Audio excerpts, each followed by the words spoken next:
UGC, पहले जानते हैं कि यूजीसी का पूरा नाम है क्या, आखिर यूजीसी होता क्या है, आखिर यूजीसी किस लिए बना है, इसका नाम क्या पड़ा है। तो सबसे पहले जानते हैं कि यूजीसी का पूरा नाम है क्या। तो यूजीसी का पूरा नाम है यूनिवर्सिटी ग्रांट कमीशन।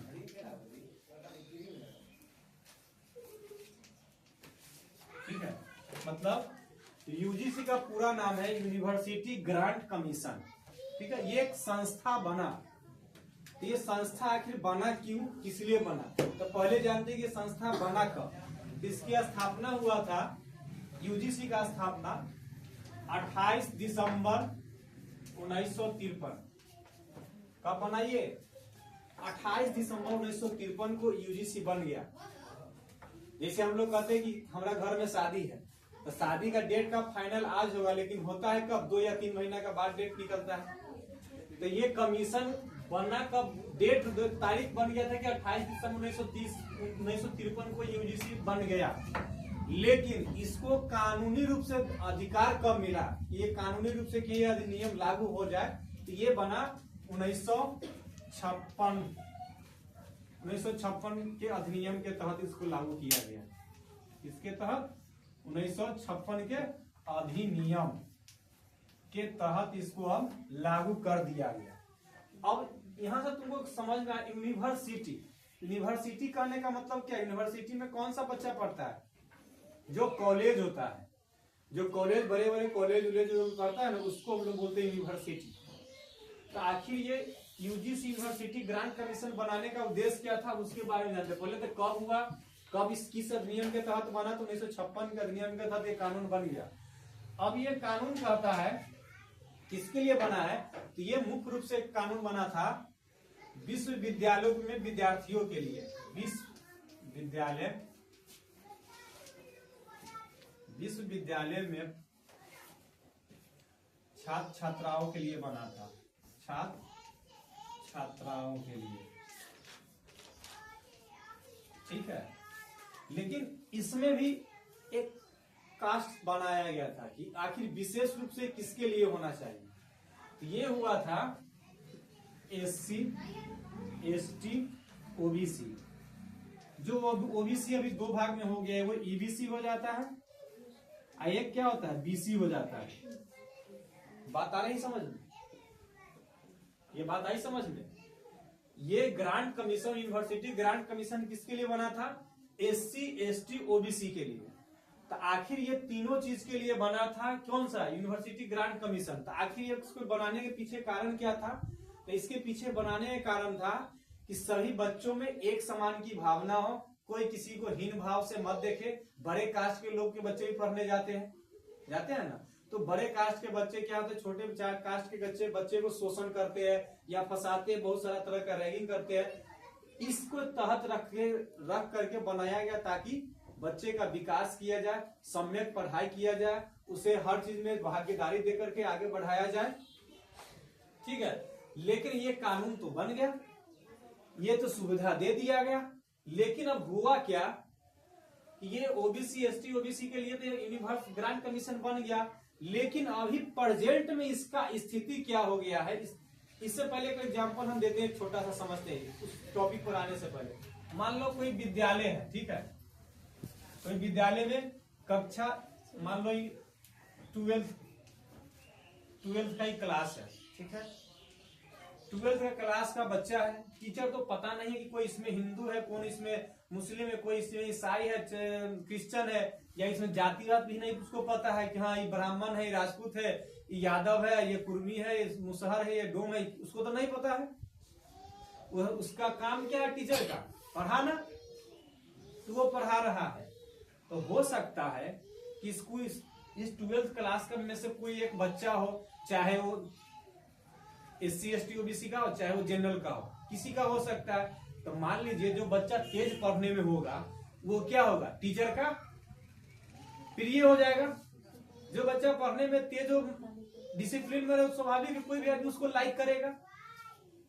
ये आमतौर पर होता है ना, तुम अपने आसपास में घर पर ही देख लो कि जो अपना घर का सदस्य देख लो, जो पेरेंट्स का बात मानता हो, उस हर चीज में सहायता करता हो, तो उसको घर के लोग किस तरह से देखेंगे। जो बात नहीं मानता, हमेशा भाग टाड़ता, उसको किस तरह से देखते। दोनों में अंतर आता है कि नहीं आता है। तो वही करा है, कोई बच्चा अगर 12th क्लास में पढ़ रहा है, किसी टीचर का वो अगर फेवरेट बन रहा है, तो इसकी तो कोई जरूरत है नहीं कि वो ऊंचे कास्ट का है या नीच कास्ट का है, इससे तो कोई मतलब है नहीं। या वो ओबीसी में है, एससी में, एसटी में या जनरल में, टीचर के लिए तो कोई मायने है नहीं। तो सबको पढ़ा रहा है, जो उसके नजर में अच्छा लग रहा है उसको अच्छा बना लिया। तो हमने तुमको एग्जाम्पल दिया है कि ये ग्रांट कमीशन भले ही बन गया, आखिर ये बने या ना बने, मतलब ये बन चुका है, इसको संशोधन करके क्या अभी 13 जनवरी को लागू किया गया है। संशोधन करके 13 जनवरी 2026 को इसमें एक कानून बना दिया गया है कि अगर जनरल कास्ट या सवर्ण के बच्चों के द्वारा अगर ओबीसी, एससी, एसटी के बच्चों को अगर विश्वविद्यालय में पढ़ाई के साथ अगर कुछ उसके साथ कुछ गलत या गलत बिहेव किया जाता है, तो उसके लिए कमीशन बना दिया गया है, जो डायरेक्ट सरकार इसमें इन्वॉल्व होगी, मतलब डायरेक्ट न्यायपालिका इसमें हस्तक्षेप करेगी। अगर कोई भी इस एससी, एसटी, ओबीसी बच्चे को क्या करेगा, तकलीफ देगा, तो इस डायरेक्ट वहां पर न्यायपालिका उसमें डायरेक्ट इन्वॉल्व लेगी। पहले क्या था कि कॉलेज देखता था, जैसे रैगिंग होता है। रैगिंग के बारे में जाना है, नहीं सुना होगा सब। रैगिंग के बारे में क्या होता है कि बड़े बड़े कॉलेज में जाओगे तो जो तुम्हारा सीनियर क्लास, जैसे मान लो हम बीएससी में गए, तो बीएससी पार्ट 1, पार्ट 2, पार्ट 3 होता है ना, 3 साल।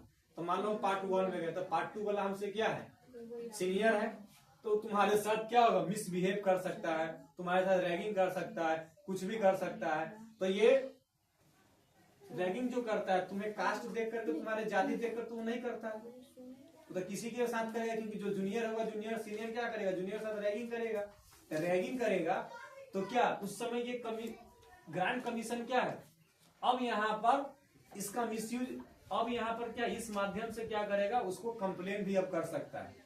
पहले ये नहीं था, लेकिन ये कमीशन बनने के बाद क्या हुआ कि अगर कोई रैगिंग भी करता है तो इस समुदाय के बच्चे क्या करेगा, कंप्लेन भी कर सकता है, तो इस पर न्यायपालिका स्वतः संज्ञान लेगा। लेकिन इसका अभी विरोध बहुत ज्यादा भी हो रहा है। इसका विरोध ज्यादा क्यों हो रहा है, कह रहा है कि एससी, एसटी, ओबीसी के बच्चे इसका मिस यूज भी कर सकते हैं। बात तो सही है, ये बात भी मानने लायक है। मान लो कि तुम्हारे पास हम कहें कि तुम्हें हम पूरा पावर दे दे, तुम मझौली गांव को तुम जैसे चाहो वैसे चला सकते हो, तो तुम क्या करोगे, अपना मन से जैसे करेगी वैसे चाहे करेगी। तुम सोचे ज्यादा बोलता है, अभी हमारा पास पावर है, कोई कुछ नहीं बोल सकता है, तो तुम इस गांव के आदमी को जैसे चाहो वैसे घुमा सकते हो। गांव का आदमी भले विरोध भी करे, लेकिन तुम विरोध करने से उसको कोई फायदा भी नहीं होगा। तो वही कह रहा है कि अगर ये ग्रांट कमीशन तो 13 जनवरी को लागू किया गया है, इसमें सीधे कहा गया है कि अगर एससी, एसटी, ओबीसी के बच्चों के साथ कुछ भी होता है तो वो डायरेक्ट जाकर के केस या शिकायत दर्ज करेगा, उस पर सरकार क्या संज्ञान लेगी। तो अब लोगों का कहना है कि हो सकता है इसका कोई मिसयूज भी कर सकता है। मान लो कि कोई ओबीसी का या एसटी का बच्चा है, कोई जनरल कास्ट वाला लड़का पढ़ रहा है, बहुत तेज से पढ़ के आगे निकल रहा है, तो हो सकता है कि उसका हम जिंदगी खराब कर दे, चाहे उसको हम डिस्टर्ब कर दे, चाहे उसको हम तंग करें, तो क्या करेगा, झूठों के जाकर बोल सकता है कि हमारे साथ ये इसने इस तरह का हमारे साथ हरकत किया है, तो क्या होगा, सरकार संज्ञान ले लेगा। तो हो सकता है उस सवर्ण या जनरल कास्ट को लेकर जिंदगी खराब हो सकता है कि नहीं हो सकता है, ये भी होने की संभावना है कि नहीं। तो हमने दोनों पहलुओं को हमें जानना था कि आखिर ये है क्या। तो मुख्य रूप से यही कह सकते हैं कि यूनिवर्सिटी ग्रांट कमीशन कहने का मतलब है कि समाज में जो एससी, एसटी, ओबीसी वर्ग के बच्चों के साथ जो दुर्व्यवहार किया जाता है पढ़ने के लिए, अब इस पर बहुत लोग कह रहे हैं कि जैसे हम लोग अभी भीमराव अम्बेडकर साहब को जानते हैं, वो क्या थे, एससी, एसटी में आते थे कि नहीं, लेकिन क्या उनको कोई भेदभाव था पढ़ने के लिए, मना किया, उनके अंदर ललक थी, उनके अंदर जुनून था, तो पढ़े और अच्छा इंसान ही बने। तो तुमको ये कमीशन बने या ना बने ये कोई मायने नहीं रखता है। जिस तरह से भी तुमको हम बताए कि कोई बच्चा किसी टीचर का फेवरेट है, तो उसके लिए कोई कास्ट मायने नहीं रखता, उसके लिए फेवरेट है तो है। तो उसी तरह से कह रहे हैं कि कानून बना ना बना ये हम बोल सकते हैं कि इसको लाने का मुख्य कारण क्या है, एक राजनीतिक रूप से अगर समझा जाए तो इसका मुख्य कारण अभी है बंगाल में चुनाव होने वाला है। ठीक है, बंगाल में क्या है, चुनाव होने वाला है। इसको राजनीतिक तौर पर लेना होगा, क्योंकि ये जो नियम लाया है इसके लाने न लाने से कोई फायदा होने नहीं जा रहा है। रैगिंग हो रही है कॉलेज में, होगा ही होगा, वो कभी खत्म होने वाला नहीं है। ये नियम कानून लाना ना लाना एक बराबर है। ठीक है, इसके लाने ना लाने से कोई फायदा नहीं। मान लो हम तुमको बोले कि रैगिंग इस कॉलेज में होता है, वो होते रहेगा जब तक पढ़ाई चलेगी, जब तक कॉलेज यूनिवर्सिटी चलेगा उसमें रैगिंग होगा तो होगा। लेकिन ये सरकार का एक मुद्दा हो सकता है राजनीतिक रूप से कि बंगाल में भी चुनाव होने वाला है, तो बंगाल में बीजेपी की सत्ता बने, बीजेपी की सत्ता बने, हो सकता है विपक्ष या पक्ष दोनों तरफ से अपना अपना तर्क दे सकता है कि हाँ बीजेपी की सरकार बने बंगाल में। इसलिए उसने क्या किया, ये कमीशन लेकर आया ताकि लोगों के दिल में क्या हो, उसको लगे कि हाँ सरकार हमारे लिए सोच रही है। तो जब सोच रही है तो क्या करेगा, उसे वोट देगा, और वोट देगा तो बंगाल में जीतने की संभावना। पहला कारण ये हो गया। दूसरा कारण ये है कि इससे पहले हो रहा था, हमें ये याद करना है, मार्च 2019 में क्या हुआ था, लॉकडाउन लगा था, याद है सबको, लॉकडाउन लगा था। तो एक आया था यूनिफॉर्म सिविल कोड, ठीक है, यूसीसी इसको बोलते हैं, यूनिफॉर्म सिविल कोड, सामान्य नागरिकता संहिता, यूनिफॉर्म सिविल कोड, इसको बोलते हैं समान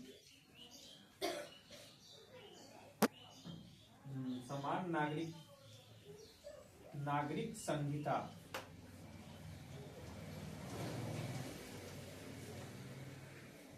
मार्च 2019 में दिल्ली हाई कोर्ट में यूसीसी, एक दिल्ली का विधायक था, अभी हम उसका नाम याद नहीं आ रहा है, दिल्ली का एक विधायक था जो लॉकडाउन से जस्ट पहले क्या किया था, यूसीसी लागू करने के लिए अपील किया था, यूनिफॉर्म सिविल कोड। ठीक है, तो वो लॉकडाउन आने के कारण क्या हो गया, ये जो चर्चा के लिए गया था हाई कोर्ट में वो रह गया, स्थगित रह गया।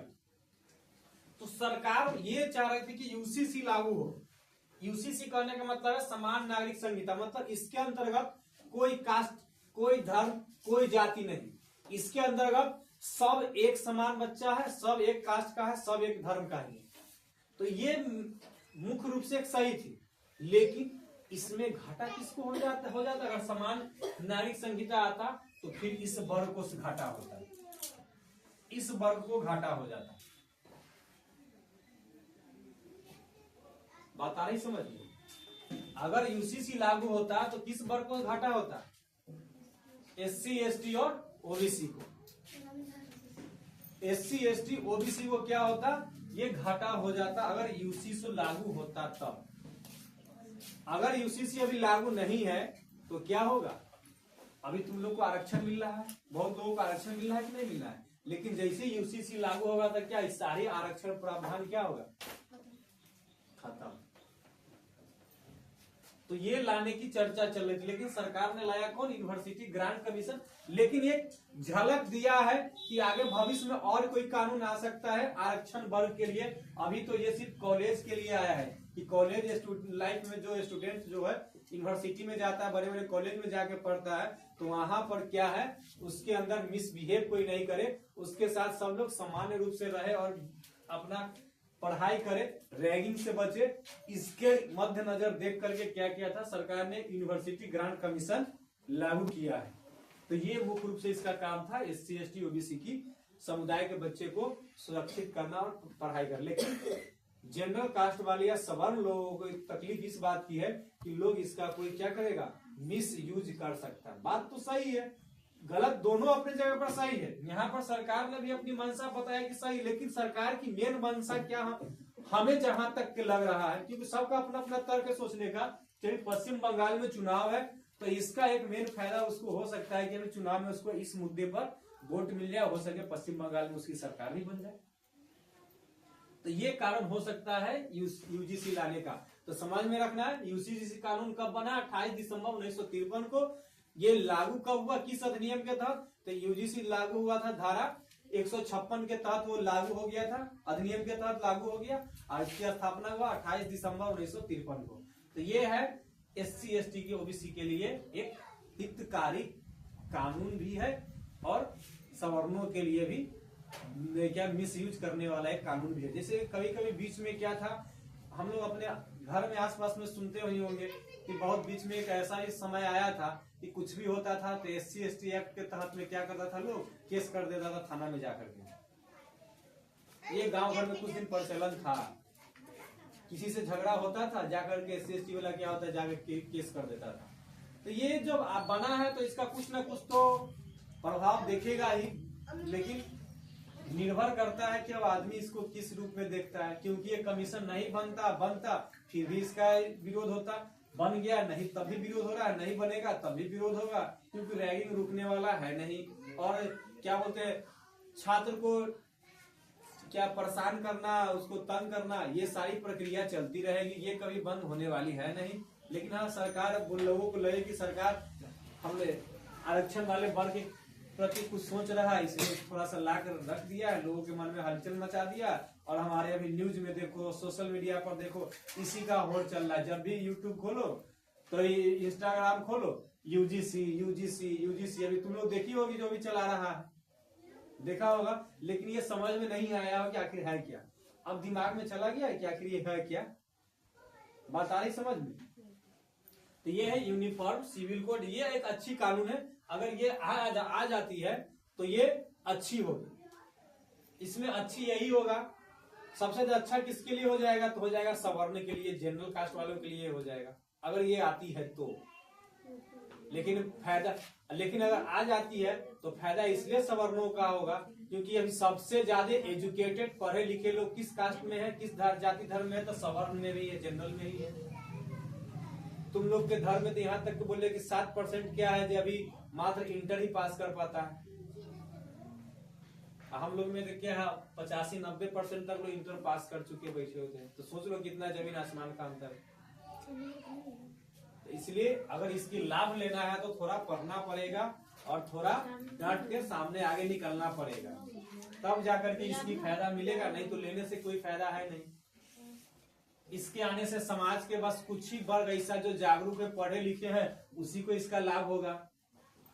जैसे मान लो तुम्हारे घर में कोई भोजे हो, कुछ भी कहानी कुछ ऐसा फंक्शन हो जाए, अरे भोज से कोई फायदा, हमारा खाइए करना है तो कौन फायदा, हो गई तय और ना हो गई तय, कुछ ऐसा मैटर होता है ना कभी कभी। आज हमारा व्रत है, आज हमारा पूजा है, आज मछली का भोज मिल गया है, खाइए नहीं सकते, खाओ या नहीं खाओ, तुम्हारे हित में नहीं फायदा, किसी और के हित में फायदा है ना। वही बात है कि अपना आपको ध्यान देना है और इस बात को समझना है। तो आज हमने समझ लिया यूजीसी का नियम कानून क्या है। अब इसके बारे में फिर कोई एक नया कानून किसी एक दिन और चर्चा करेंगे, हम लोग उसमें चर्चा करेंगे क्या करते हैं, विवाह संबंधित कानून के बारे में। अभी नेक्स्ट डे विवाह संबंधित कानून के बारे में समझेंगे। 1952 में कौन सा कानून अधिनियम है, 1956 में कौन सा आया, ठीक है, और शरीयत में कौन सा कानून वर्णित है, शरीयत में कितना दिन के बाद बच्ची या लड़का या लड़की की शादी हो सकता है। इस सारी चीज के बारे में हम चर्चा करेंगे और जानेंगे।